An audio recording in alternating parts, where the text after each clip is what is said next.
The digital clock humming quietly on my nightstand was the only sound my ears could detect. The night was dead quiet, yet I knew he was there. Right on schedule, he would be lurking outside my window. He would knock. I, for reasons I wish I could explain, would open the blinds, a sense of dread flooding my body. He would stare at me, and I would stare at him. He would soon leave after that, and I would stay awake until the sun began to rise. This was our routine. My mind was wandering 1,000 miles away when he knocked that night, though my eyes lingered on the window. I told myself I wouldn't open the blinds. I told myself that tonight he wouldn't scare me and that I would get the rest I so desperately needed. He knocked twice more. I grabbed a pillow, squeezing it tight over my head, and began humming some old nursery rhyme from a childhood which at that moment seemed so long ago. He knocked once again, and this time it was a hell of a lot less courteous of a knock than usual. It morphed into a loud, thumping noise. I finally threw the pillow off my head and opened the blinds. His pale, wrinkly face leered at me.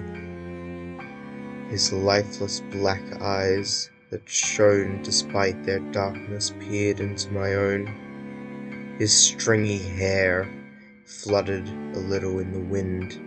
He seemed to be breathing somewhat harshly, and though it was hard to determine his mood as anything other than emotionless, I could sense an amount of animosity I had never felt before. After what seemed like hours, he turned around and was on his way. I faced the ceiling and wept. This had been going on for more than a month. I had tried to talk to others about it, but I could never finish my sentences. They'd degrade into quiet mumblings and whisperings. I was so tired, and I had even begun to wonder if I was losing my mind. I had tried sleeping pills, but even they couldn't help me sleep through the night. The weirdest part is that I always woke up about 5 minutes before he knocked. I knew, instinctively, that he would be there. I was so tired. The next night, I told myself that under no circumstance would I look out that window. I didn't care if he was on the verge of breaking the glass. I would not give him what he wanted. I would not feed him. He'd have to find someone else to haunt, someone else to steal sleep from. He'd have to leave me alone. I woke up, and I instantly knew what was going to happen.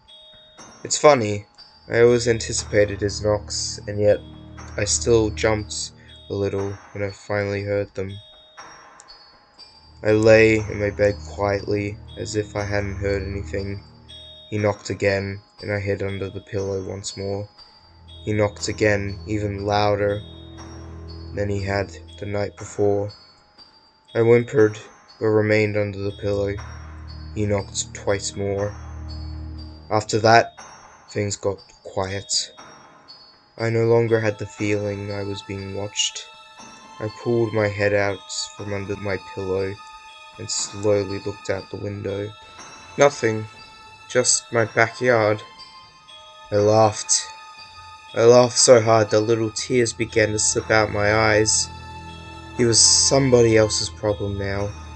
I looked at the clock and noticed I'd only been awake for about 15 minutes and turned over to get back to sleep. I had just fallen into that uncertain stage where dreams mingle with reality when I heard the distinct click of a door. My back door. Someone, something, had just entered my house from the outside. Something from my backyard. I knew it was him. I listened quietly as his footsteps made their way from my kitchen to my dining room to the short hallway outside of my bedroom. He was walking slowly, patiently, making no attempts to hide his presence. When he knocked on my door, I almost vomited. I had to do something, anything, but I was paralyzed with fear. He knocked again. Trembling, I pulled the pillow back over my head. All that could be heard was the sound of weeping, knocking, and a digital clock humming quietly to itself. I was so tired.